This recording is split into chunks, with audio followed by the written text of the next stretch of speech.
Hello dear students, welcome to Kotputli law education. आज हम बात करने वाले हैं लीगल टर्म्स और लैटिन मैक्सिम्स की, जो आपका लीगल इंग्लिश में अच्छा एक टॉपिक है जिसके बेस पे आपके क्वेश्चंस पूछे जाते हैं। तो ये एलएलबी फर्स्ट ईयर, आरयूलेट में और जो अदर एंट्रेंस एग्जाम्स होते हैं जिसमें लीगल वर्ड्स और जो ये लैटिन मैक्सिम्स ये सभी पूछे जाते हैं, उन्हीं के लिए बेनिफिट है इस वीडियो को देखने के लिए। तो आप सभी वीडियो के लास्ट तक बने रहें, वीडियो को लाइक और शेयर भी कर दे, चैनल को सब्सक्राइब भी कर ले, साथ ही बेल आइकन पर भी प्रेस कर ले जिससे आगे आने वाली वीडियो अपडेट्स आपको मिलती रहेगी। तो चलिए अभी हम बात करेंगे लैटिन मैक्सिम्स और लीगल वर्ड्स की कि कैसे आपको इसको सोल्व करना है। देखिए लैटिन मैक्सिम्स और लीगल टर्म्स, पहले हम समझेंगे लीगल टर्म्स। देखो लीगल टर्म्स या लीगल वर्ड, ठीक है, दो आपको ये दिखेंगे, लीगल वर्ड्स या टर्म्स, बात एक ही है। अब समझो जो लीगल होता है ना, ये आपके कोर्ट में यूज किए जाते हैं, ये वर्ड, ये टर्म जो कोर्ट में जो ड्राफ्ट बनाए जाते हैं उसमें ये सारे वर्ड्स यूज होते हैं। जिस तरीके से example for affidavit, advocate, accused, victim, ठीक है, ये सब क्या है, ये आपके लीगल वर्ड है। और लैटिन मैक्सिम्स क्या होते हैं, ये इंग्लिश वर्ड्स होते हैं, ठीक है, लैटिन वर्ड जिसके थ्रू कोई प्रिंसिपल लेट डाउन हुआ है। जैसे आप कोई भी मतलब मान लो, जैसे एक्ट ऑफ गॉड, ठीक है, अब ये क्या है, ये देवीय कृत्य है, इसको हिंदी में हम बोलते हैं देवीय कृत्य। अब ऐसा एक्ट ऑफ गॉड का मीन्स होता है ऐसा कोई काम जो ईश्वर की इच्छा से हुआ हो, ठीक है, हिंदी में हम ये बोलते हैं, मतलब गॉड की विशेष से कुछ भी काम हो, जैसे बारिश, धूप, ठीक है, आंधी, तूफान, ये सब क्या है, एक्ट ऑफ गॉड, ठीक है।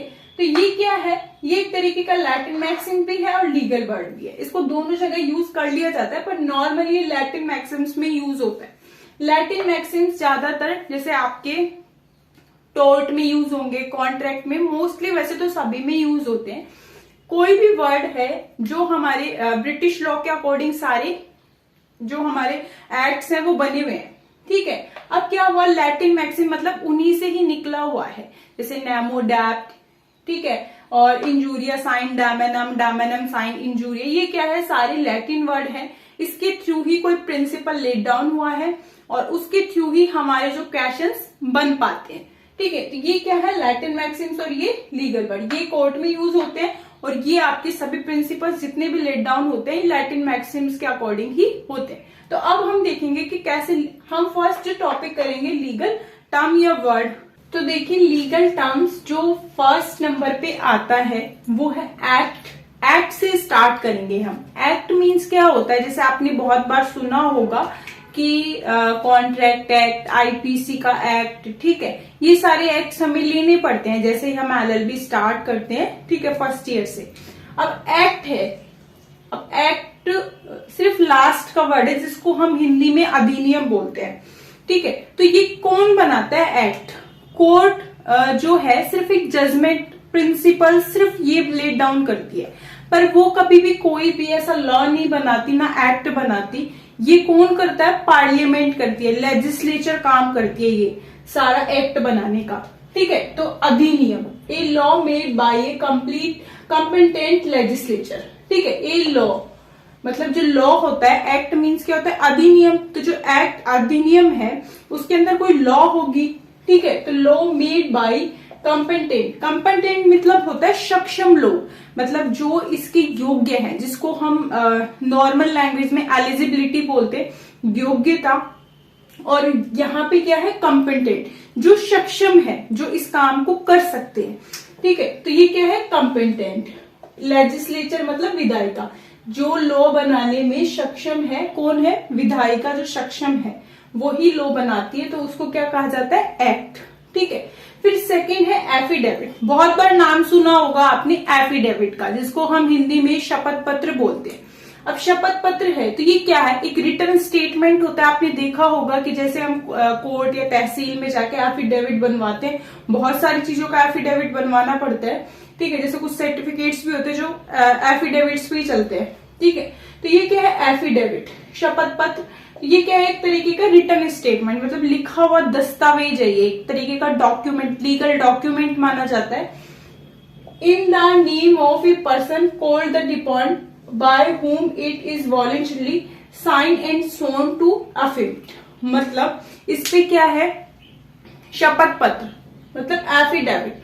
शपथ पत्र में क्या होता है, उसका नेम होता है, ठीक है, साइन होते हैं, और दूसरी बात कि उस पे ये शपथ दिलवाई जाती है कि जो भी उसमें लिखा गया है वो एग्जैक्ट सही है, ठीक है, और जो वो बता रहा है एफिडेविट वो भी रिटन डॉक्यूमेंट में सब कुछ लीगल और राइट मतलब फेयरली जो चीजें हैं वो बताई गई हैं, तो वो क्या होता है एफिडेविट। फिर थर्ड है अपील। अपील का मीन्स क्या होता है, जैसे देखो मैं आपको नॉर्मल समझाती हूँ, जैसे लोअर कोर्ट है, हम फर्स्ट में क्या करते हैं, जो जुडिशियल जो फर्स्ट क्लास मजिस्ट्रेट्स होते हैं उनके पास जाता है कोई भी केस, ठीक है, फर्स्ट में अगर वो सुन सकते हैं, उन्होंने जो भी डिसीजन दिया, ठीक है, अब वो डिसीजन दे दिया, अब आप क्या करोगे, उससे हायर कोर्ट में अपील करोगे कि आप उसका डिसीजन नहीं मानते हो, मुझे ये डिसीजन सही नहीं लग रहा, मुझे दूसरे कोर्ट में जाना चाहिए। बहुत बार देखा होगा आपने, सुप्रीम कोर्ट में अपील जाती है, ठीक है, वो हाई कोर्ट से सुप्रीम कोर्ट में जाती है और हाई कोर्ट के पास लोअर कोर्ट से ऊपर आती है, ठीक है, और जरूरी नहीं है कि हम ही चाहें, अगर कोई लग रहा है हाई कोर्ट को केस देख के कि इसकी अपील यहां होनी चाहिए, ठीक है, तो वो वहां भी जा सकती है। इस तरीके से अपील की जाती है, लोअर कोर्ट के डिसीजन को चेंज किया जाता है अपर या सुपीरियर कोर्ट के थ्रू, ठीक है। तो appeal means the restore to a higher court to review the decision of a lower court. फिर है फोर्थ अक्यूज, अभियुक्त। अब अक्यूज कौन होते हैं, जिन्होंने क्राइम किया है, ठीक है, या हम बात करें जिनके ऊपर चार्जशीट हुई बनी है या क्रिमिनल केसेस जो है वो बने हुए हैं, ठीक है, तो वो क्या होगा, अक्यूज होगा, ठीक है। अब मैंने किसी का मर्डर कर दिया तो अक्यूज कौन हुआ, मैं हुई, ठीक है। विक्टिम कौन हुआ, सामने वाला जिसका मर्डर हुआ है और उसके जो भी फैमिली वगैरह है वो सब विक्टिम हुई, ठीक है। तो ये क्या है, accused. A person who has been arrested for or formally charged with a crime. अब एक पर्सन है जिसको अरेस्ट कर लिया और जिसपे चार्ज है, ठीक है, क्राइम चार्ज है या फिर formally charged with a crime, ठीक है, तो इसको क्या बोला जाता है, अक्यूज। अब फिफ्थ आता है ये अकम्प्लिश, मतलब सह अपराधी। अब क्या हुआ, ये अक्यूज और इसको देखो, दोनों को समझो। अक्यूज होता है ना, वो तो मान लो मैंने मर्डर किया, अब क्या हुआ, मैं मर्डर करने गई थी, तो जिस गाड़ी में गई थी या मेरे साथ दो लोग थे, ठीक है, मान लो मैं और एक मेरी फ्रेंड है, ठीक है, और हम क्या करने जा रहे, किसी का मर्डर करने जा रहे हैं या फिर हम कोई बैंक लूटने जा रहे हैं, ठीक है। बैंक लूटने का बहुत रॉबरी होती है, ठीक है, उसमें सिर्फ एक सिंगल पर्सन नहीं होता, उसमें क्या होता है, बहुत सारे पर्सन होते हैं जो मतलब प्लान बनाता है, ठीक है। सेकंड क्या होता है, वो गाड़ी लेके गए, बाहर दो लोग खड़े हैं, ठीक है, मतलब कि वो गन पॉइंट पे रख के खड़े हैं सबको, एक है जो लूट रहा है, तो वो सब क्या हुआ, अकम्प्लिश हुए, वो सह अपराधी है, मतलब उन सभी को इक्वली, ठीक है, क्राइम के जो है वो इक्वली जिम्मेदार हैं, ठीक है, और रेस्पॉन्सिबल इसलिए हैं क्योंकि उन्होंने सभी ने एक ही काम किया है, ठीक है। अगर वो एक अकेला काम नहीं कर सकता था रॉबरी, सभी ने मिलके उसका जो है साथ दिया है, ठीक है, तो वो क्या हुआ, completion. A concern with another or other in the commission of offence, तो इसको क्या बोला जाता है, कंप्लीशन। अब देखो इसका मीनिंग ये होता है, और अब आपको समझने में इजी हो जाएगा कि अपील क्या है, और आपको लर्न भी करना इजी हो जाएगा क्योंकि हमें वर्ड का मतलब पता लग गया, ठीक है। फिर उसके बाद हम देखेंगे नेक्स्ट 6 नंबर, अबेंडन। अब देखो अबेंडन मतलब जो बंधन था उसको त्याग दो, ठीक है, अबंधन, ठीक है,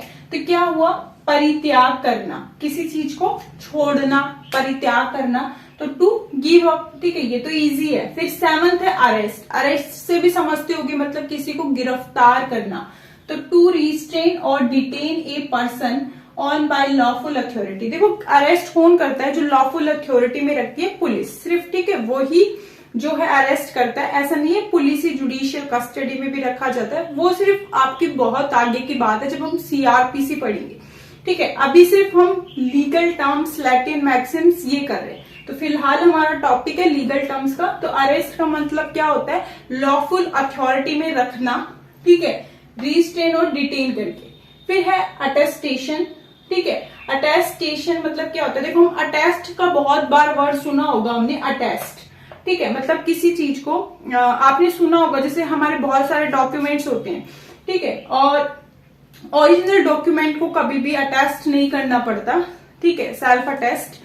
अब आई बात जो फोटोकॉपी जिरोक्स होती है आपकी, ठीक है, जैसे यूनिवर्सिटी या कहीं भी जब आप अपने डॉक्यूमेंट्स जो है डिपॉजिट करवाते हो, तो वहां पे एक होता है, बोला जाता है कि आप अपने डॉक्यूमेंट को सेल्फ अटेस्ट करके दो कि जो भी आप बता रहे हो वो एकदम राइट है, ठीक है। तो वहां क्या हुआ, अटेस्ट करके देना पड़ता है हमें, तो वो क्या हुआ, अनुप्रमाणन, कि मैंने जो बताया उनको, जो मैंने जो डॉक्यूमेंट्स दिए वो एकदम राइट है, फेयर है, ठीक है, उसमें कोई भी ऐसी दिक्कत नहीं आएगी या फिर कुछ भी ऐसा नहीं है, इलीगल नहीं है, ठीक है। तो इसका मतलब हुआ टू एक्ट ऑफ अटेस्टिंग।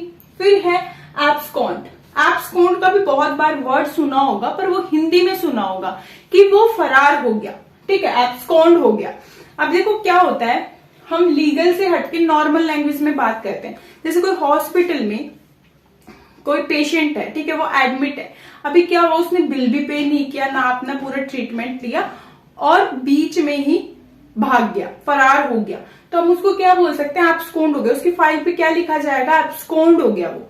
अब आती है बात लीगल टाइप से, कि बहुत बार हमने मूवीज में या फिर इसमें हम सीरियल्स वगैरह ये देखते हैं, ठीक है, ड्रामा में, कि एब्सकॉन्ड हो गया और ये भाग गया, कोई मतलब जिसको जेल में पकड़ा और वो चलती हुई गाड़ी में से भाग गया, तो वो क्या होता है, वो एब्सकॉन्ड होता है, ठीक है, to hide away especially to escape arrest. फिर है 10 अडॉप्शन, दत्तक ग्रहण और गोद लेना। अडॉप्ट सुना होगा, इसको ही हम अडॉप्शन भी बोलते हैं, ठीक है, जो लीगल तरीके से किसी को अडॉप्ट करे। The action of adopting a child, child को अडॉप्ट करेंगे। फिर है एडल्ट। एडल्ट का तो बहुत बार सुना होगा आपने, और खुद भी आप एडल्ट हो चुके हो, ठीक है। तो क्या होता है, जो जिसके अंदर मैच्योरिटी आ चुकी हो, मेजर पर्सन हो, द एज ऑफ मैच्योरिटी। फिर है एडवोकेट। एडवोकेट किसको बोलते हैं, जिसने one who is qualified to plead before the higher court of law, ठीक है, जो मतलब वन हु इज क्वालिफाइड, जो क्वालिफाई है to plead before the higher court of law, ठीक है। तो उसको क्या बोला जाता है, एडवोकेट, की जो मतलब प्रैक्टिस के बाद जो कोर्ट के सामने भी जा सकता है, ठीक है, वो होता है एडवोकेट। नेक्स्ट फिर आता है 13 असेंबली। असेंबली तो स्कूल टाइम से सुनते आ रहे होंगे कि असेंबली होगी, ठीक है, प्रेयर होगी, तो उसको क्या कहा जाता है, सभा या जन समूह, एक गैदरिंग ऑफ पीपल, मतलब गैदरिंग ही तो होती है पीपल्स की, और उसमें क्या होता है, असेंबली होती है। 14 है असॉल्ट। असॉल्ट मीन्स क्या होता है, हमला या प्रहार। असोल्ट मतलब होता है कि जैसे एकदम से कोई सडन, मतलब कोई हम पे अटैक कर दे, ठीक है, तो ये सडन अटैक। फिर है 15 एक्सेप्टेंस, मतलब स्वीकार करना। ये तो नॉर्मल है कि हमें कोई ऐसा एक्ट या फैक्ट हो जिसको हम एक्सेप्ट करें, या फिर ऑफर हो जिसको हम एक्सेप्ट करें। द एक्शन और फैक्ट ऑफ एक्सेप्टिंग, तो ये क्या है, हम डेली बेसिस 15 करेंगे, और आपका क्या है कि आप इसको लर्न करना है, ठीक है। लर्न करने के बाद आप जो है इसको राइट करके, मतलब लिख के याद करो जितना हो सके। तो आपको डेली बेसिस अगर 15 करके करोगे तो आपको अच्छे से लर्न भी रहेंगे, और लिख के लर्न करने से ये फायदा होता है कि हम हमेशा, मतलब लॉन्ग टर्म तक हमें हमारे माइंड में ये बिठा सकते हैं।